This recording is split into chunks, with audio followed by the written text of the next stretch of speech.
This is a quick introduction to the National Coastal Change Assessment. My name is Alistair Rennie. I've been working with Jim Hansom and James Fitton at Glasgow University.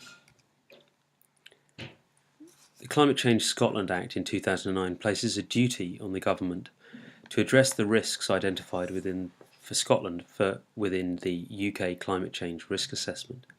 The government's chosen to lay these out in a clear and transparent manner within the Climate Change Adaptation Programme. It expects that rising sea level, more coastal erosion and associated increase in coastal flooding to increasingly affect Scotland's soft coastlines, its assets and its communities. Maps of past erosion, current state and future erosion conditions are required, along with the ecosystem service impacts to be assessed. Scottish Natural Heritage has been asked to put in place adaptive measures for our natural heritage sites, but more generally, most public bodies have got obligations to consider the implications of coastal erosion for all of Scotland's assets. Dynamic Coast, or Scotland's National Coastal Change Assessment, was funded to undertake this work. It's a Scottish Government project funded by CREW, the Centre for Expertise of Water. The other badges that you see on the slide are for our steering group, and we're grateful for their support over the last couple of years. So how do we appreciate past erosion? We've used a time series comparison of geo-rectified historical and modern mapping, which allows the past rates of change to be established. So we start off with a map from 1890 here of St Andrews, and we see the coastline clearly marked out. We digitise the line, we trace the line and see where it lies, and we compare that with a modern map from the 1970s, and more recently with a modern LiDAR surface in this area, a highly detailed survey dating from 2011, where we can pull out the modern mean high water springs line again. These three lines are then compared to identify the areas of accretion in this area here in St Andrews, but also the areas of erosion in this area here within the Eden estuary. In certain cases, however, the past may not be the perfect key to the future. However, it's the least worst method. It's least likely to be challenged legally. This method underpins shoreline management plans where they exist in Scotland, but we've adjusted the methodology slightly to ensure that when we project erosion forward into the future, we're not projecting it within areas that have resilient rock within them, but only in the erodable areas of land. So, how do we know which bits are potentially susceptible to erosion? Well, some work that was done at Glasgow University by James Fitton and a subsequent aspect funded by CREW has been used and developed to identify this. It's called the Coastal Erosion Susceptibility Model, and it takes the surface altitude, rock head altitude, coastal proximity, wave exposure and sediment supply, and it takes these factors together on a 50 by 50 metre grid across the entire country and identifies the areas that are inherently susceptible to erosion. So take for example the sand dunes at St Andrews. The rock head here is actually really quite low and below sea level, so it's actually inherently susceptible to erosion. Contrast this with the town of St Andrews, where actually the rock head is high and above mean high water springs, and these other factors are also helping make St Andrews itself inherently resilient to erosion. So these data sets have been incorporated within the modelling. There's also some other complexities. Where exactly is the soft coast? Well, we've checked all 21,000 or so kilometres of shoreline to identify which bits are rocky and which bits are soft and potentially erodible. We have used the Ordnance Survey mapping, but we needed to check which bits were accurate and representative and which bits weren't. So we checked all 4,000 kilometres of the soft coast and compared it with modern air photography. We found that 17% of the areas checked were out of date, and as a result, in discussions with the Ordnance Survey, they've reflown much of it in the 2016 flying season. We're incorporating this along with other data sets such as the LiDAR one referred to earlier to update mean high water springs across Scotland. The result of which is we have terabytes of data which has been used to analyse and appreciate our dynamic coast at a level of detail that's never been achieved before. There are over 50 project partners, and we've attempted to appraise all of society's interests. The results will come in various different formats. Most useful perhaps are the web maps, which can be viewed on dynamiccoast.com, but also a series of summary reports taking each section of the coastline, each coastal cell, detailing the areas of significant change.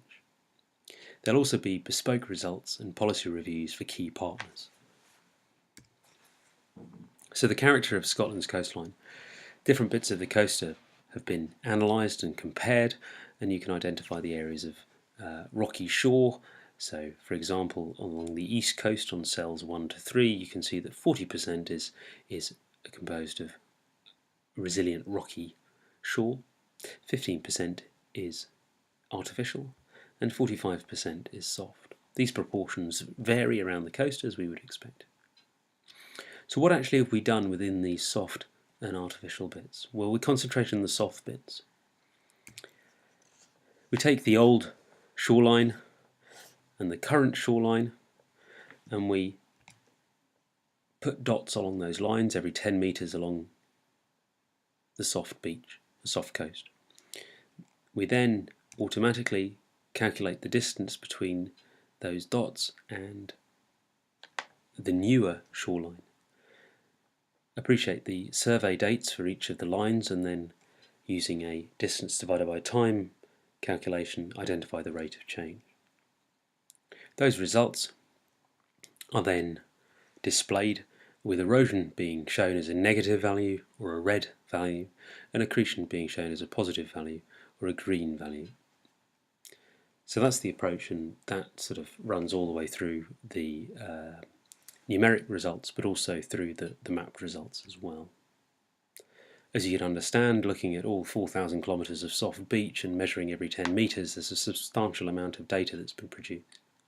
These will come in the form of summary tables, as shown here, but also slightly more helpful statements as below.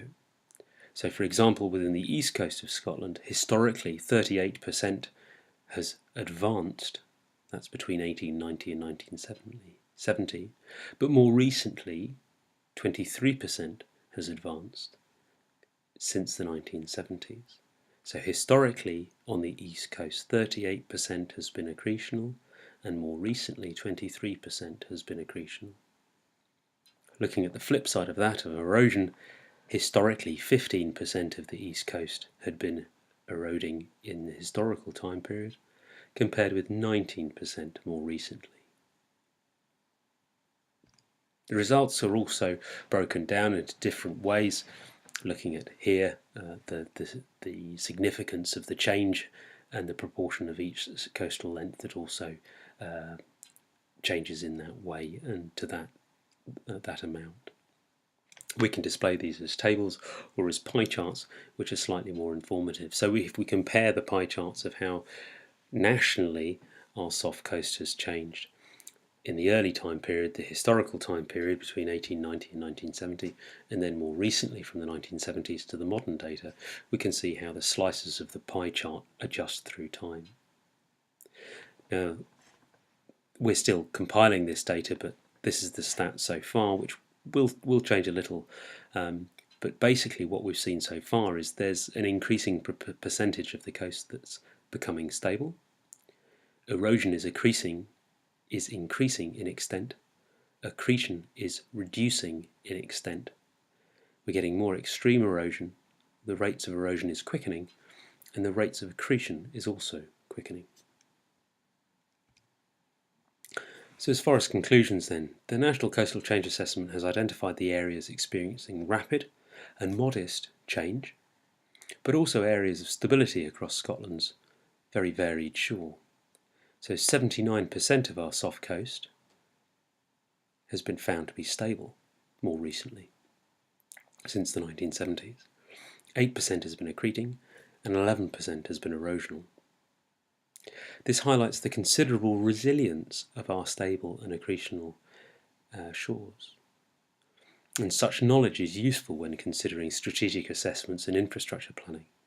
So if we think about what happens where we don't have that contribution, and erosion happens, such as Montrose, or where we have sediment supply, plentiful sediment supply building up and maintaining, for example, the East Coast rail line in many different areas.